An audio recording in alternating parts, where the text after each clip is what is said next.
What an incredible day, Memorial Day. I'm so glad that we have this day, a time of remembrance of so many. And it is certainly a time that we need to pause to reflect on the sacrifices made by those who paid the ultimate price on behalf of our nation for us. We need to pray that their sacrifice will never be forgotten, nor will their families be forgotten that served along with them. We need to acknowledge that the freedom comes at a cost and pray that we can pursue peace and someday celebrate a Memorial Day as some past long ago memory of a time before we started living this peaceful existence that we hope we will have, a peaceful existence that God intended for us. Let's pray that we will get to the voting booth and do our fighting there so that we can keep this country for generations to come. On Memorial Day, we need to be praying for peace and for those that gave all. This Memorial Day, as you fly our flag, will you do it in honor of those who are willing to give up their lives so that we may live our lives freely?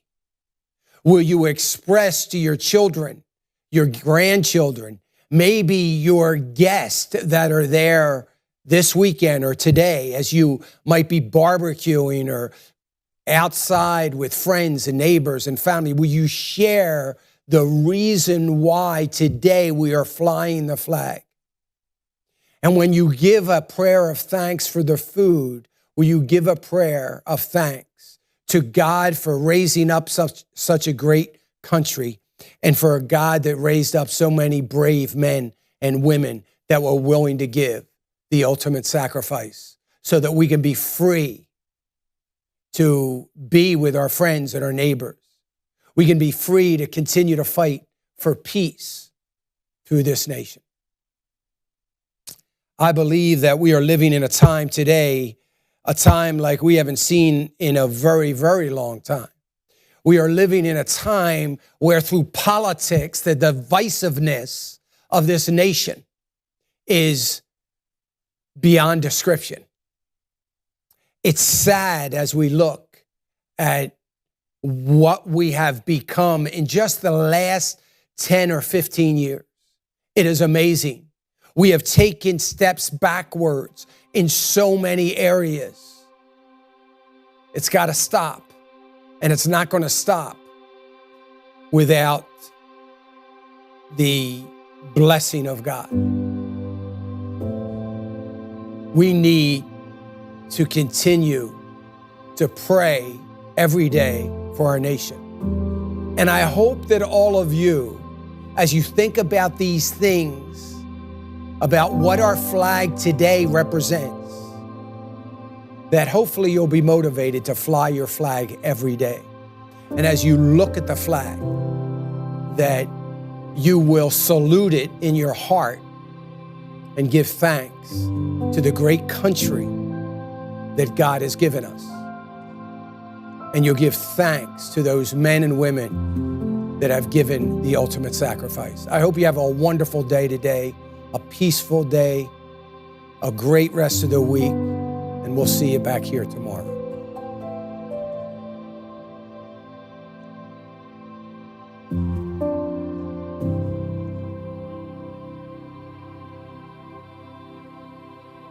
My fellow Americans, Memorial Day is a day of ceremonies and speeches.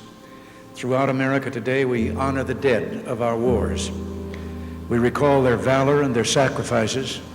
We remember they gave their lives so that others might live.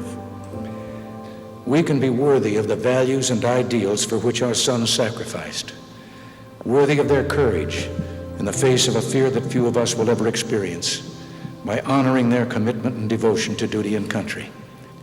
We Americans have learned to listen to each other and to trust each other again. We've learned that government owes the people an explanation and needs their support for its actions at home and abroad.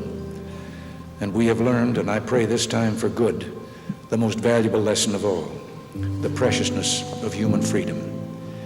It has been a lesson relearned not just by Americans, but by all the people of the world. Today, I ask the members of Congress, the leaders of veterans groups, and the citizens of an entire nation, present or listening, to give these families your help and your support, for they still sacrifice and suffer. A grateful nation opens her heart today in gratitude for their sacrifice, for their courage, and for their noble service.